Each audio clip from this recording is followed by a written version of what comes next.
We turn to North Charlotte now, where a family is grieving and trying to wrap their minds around a shocking loss. A CMS teaching assistant faced a judge today on charges he shot and killed his wife inside their home. 61-year-old Eddie McCollum is now charged with first-degree murder. He called 911 himself. Think about that for a second. The man who police say pulled the trigger. He picked up the phone, dialed emergency services, and told the dispatcher exactly what he had done. No hesitation. No attempt to run. He said he shot his wife during an argument, told him the gun was on the stairs, and waited. And when the officers arrived at that house on Cardin Court in North Charlotte at 2 a.m, they found 58-year-old Pastor Tammy McCollum on the floor with gunshot wounds. She was pronounced dead right there at the scene. She had preached the resurrection of Jesus Christ just hours before. Easter Sunday, the one day of the Christian calendar built entirely on the promise that death is not the end. She stood in front of her congregation at the Well Worship Center in Statesville, North Carolina, and she proclaimed life, and then she went home, and she never saw Monday morning. So the question that is haunting everyone who knew this woman, everyone who sat in her pews, everyone who worked beside her, everyone who called her friend, is the same question that I need you to sit with right now. How does a 30-year marriage that looked, by every account, like the picture of love and faith, end in a shooting before the sun comes up? Because here's the thing that makes this case so unsettling. It is not a story of a woman who is visibly suffering. It is not a story where the red flags were obvious in hindsight. The people who were closest to this couple are not saying, "I always feared it would come to this." They are saying something far more disturbing.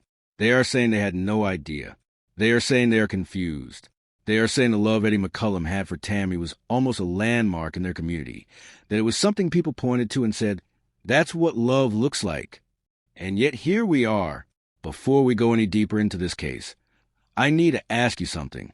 If you are here watching this video, it means you care about stories like Tammy's. Stories that the news cycle moves on from too quickly. Stories where real people deserve to have their lives remembered and their deaths questioned. If that means anything to you, please take 5 seconds right now. Like this video, subscribe to MYSTORA Crimes, and hit that bell icon. Every single notification matters. Every view tells the algorithm that Tammy McCollum's story is worth keeping alive. Don't let her become just another statistic. She was so much more than that. Now, let's talk about who she really was. Tammy McCollum was the kind of person that people describe in ways that almost feel too good to be true, except that everyone who knew her says it independently, without being asked. Kind, vibrant, caring, a bright smile, a woman full of light. She worked at Ulta Beauty at the Belgate Shopping Center in Charlotte, and she had been there on and off for about 8 years. Her co-workers adored her. One of them, a friend who had been planning to do Tammy's makeup for her upcoming birthday, posted online after the news broke, grieving not just a colleague, but someone she genuinely loved. Ulta Beauty's best employee, she called her. And that detail matters more than it might seem, because what it tells us is that Tammy McCollum was not performing joy at church and hiding somewhere else. The warmth that her congregation witnessed, her co-workers at a beauty supply store saw the exact same thing. She was consistent. She was real. She was also deeply devoted to her faith. She was a minister, an apostolic pastor, at the Well Worship Center in Statesville. And the people at that church describe her with the same language everyone else uses. Servant, leader, someone who showed up not for the title, but because she genuinely wanted to serve. She was described as someone who loved God, her family, and her church family, and who left a mark on the body of Christ. That is not language people reach for when they're being polite. That is language that comes from the chest. And then there is what she said about her husband. In February of 2022, just 4 years before her death, Tammy posted publicly on Facebook to celebrate their 30th wedding anniversary. She did not post something quiet and understated. She celebrated loudly and without reservation. She called Eddie McCollum an amazing man of God. She said she was truly blessed and honored to have been married to him. She said she was looking forward to the next 100 years together. She ended the post with, "Eddie McCollum, I love you, Babylove." That is not the language of a woman who is unhappy. That is not the language of a woman counting down the days. That is a woman who, at 54 years old, was still head over heels for the man she had chosen 3 decades earlier. So, who was Eddie McCollum? By all accounts, he was a respected presence in the community, too. He worked as a teaching assistant for exceptional children at Southwest Middle School, a job that, when you think about it, requires a certain degree of patience and compassion. He had worked for Charlotte-Mecklenburg schools since 2023. He was known in ministry circles. People who spent years working alongside both of them in church said his love for Tammy was unmistakable. "The couple that I know, he really loved his wife," said one woman who worked with him in ministry for 8 years. On paper, and apparently in life, these two were a love story, which is exactly why what happened on the morning of April 6, 2026, does not make sense. And the closer you look, the more the contradictions pile up. Here is what the police found when they pieced together the timeline. Tammy preached her Easter sermon on Sunday. At some point that night, in the hours between Easter and the early dark of Monday morning, an argument broke out inside the home on Cardington Court. Exactly what that argument was about has not been disclosed by investigators. That detail is conspicuously absent from every official statement.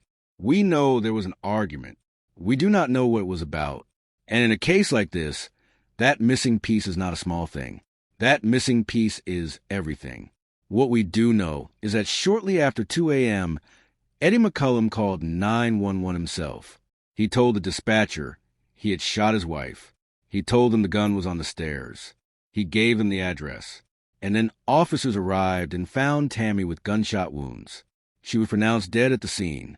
Eddie was taken to police headquarters, where he reportedly gave detectives the same account, and then asked for a lawyer. He was arrested and charged with first-degree murder. His bond was set at $1 million. Now, here is where the behavior becomes psychologically interesting, and I want you to think about this carefully. Eddie McCollum called 911 himself. He did not try to construct a story. He did not claim an intruder. He did not flee. He reportedly told police exactly what happened, consistently, both on the phone and in the interview that followed. And then, at some point in that interview, he stopped talking and asked for an attorney. Why does that matter? Because the decision to call 911 and confess, combined with the decision to then lawyer up, paints a complicated psychological picture. This was not the behavior of someone in a panic cover-up. This was not impulsive deception. The calling of 911, the self-reporting, suggests either overwhelming guilt in the immediate aftermath or the belief that cooperating from the start was his best option. But then the sudden silence, the lawyer request, tells you that whatever he said initially, he was not going to keep talking without protection. And CMPD records revealed something else that should stop you cold. There were no prior calls for service at that home in the year leading up to the shooting. Not one. No domestic disturbance calls.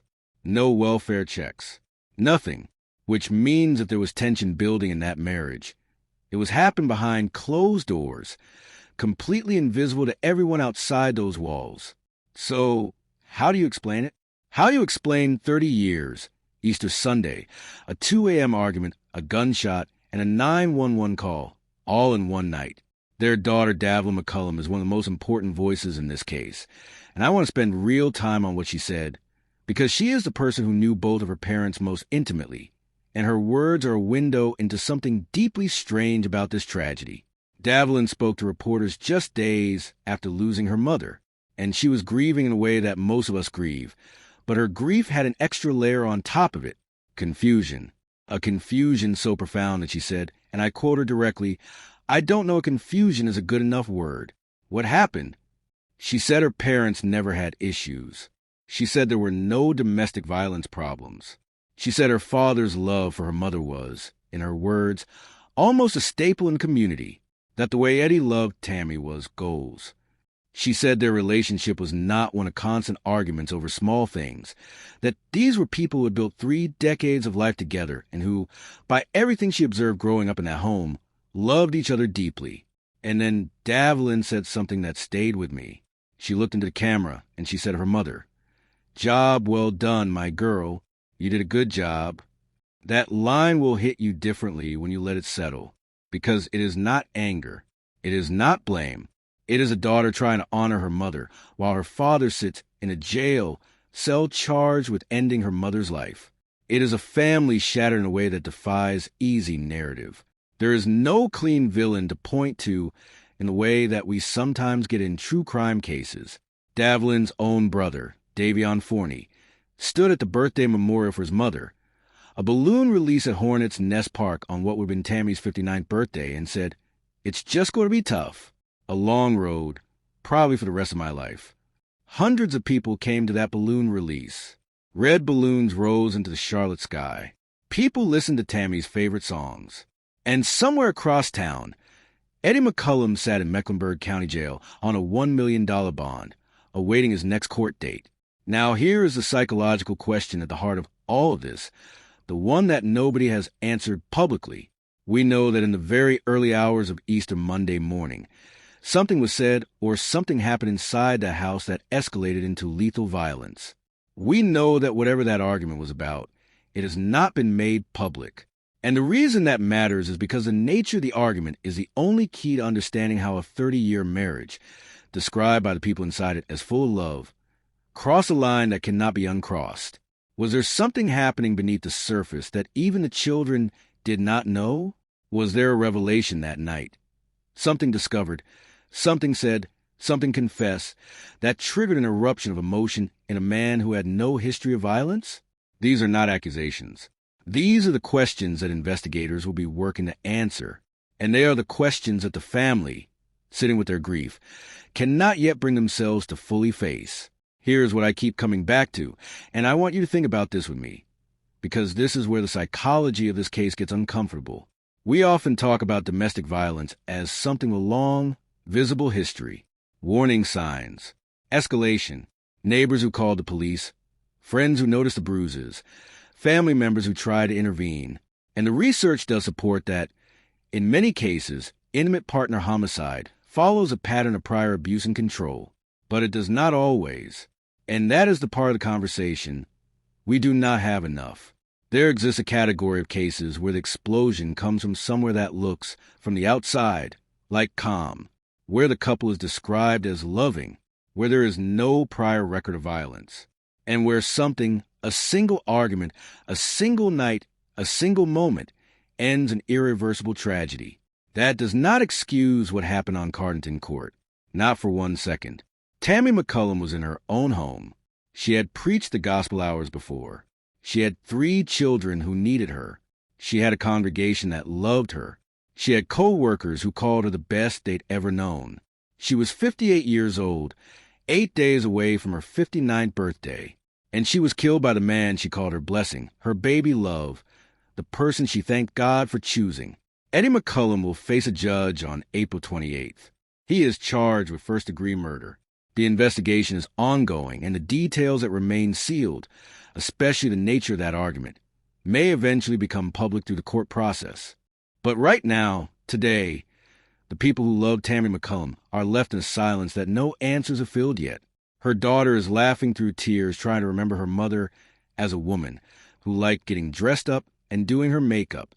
Her son is bracing himself for what he calls a long road. Her congregation is leaning on Matthew 5, verse 4. Blessed are those who mourn, for they shall be comforted. And Tammy herself, the woman who stood in a pulpit on Easter Sunday and preached that death does not win, is gone. So I want to ask you directly, and I genuinely want your thoughts in the comments below. What do you think happened in that house that night? Do you believe this was a sudden explosion in an otherwise stable marriage? Or do you think there were things hidden beneath the surface that the family simply never saw? Is it possible to love someone deeply for 30 years and still be capable of this? Or does this case tell us something about the walls that even the most loving-looking marriages can hide behind? And more broadly, what does it say about us as society that we are still losing people like Tammy McCollum, women who preach, who serve, who give, who love, and who are still not safe in their own homes? I don't have clean answers. I'm not sure anyone does right now. But I believe that asking the questions out loud, refusing to let her story be swallowed by the news cycle, is the least we can do for her.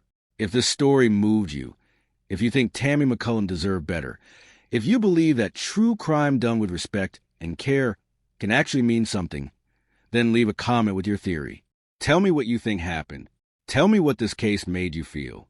And subscribe to MYSTORA Crimes so you never miss a story like this one. Hit that bell icon, because the stories that matter most are the ones that the world is already starting to forget. Tammy McCollum deserves to be remembered. Let's make sure she is.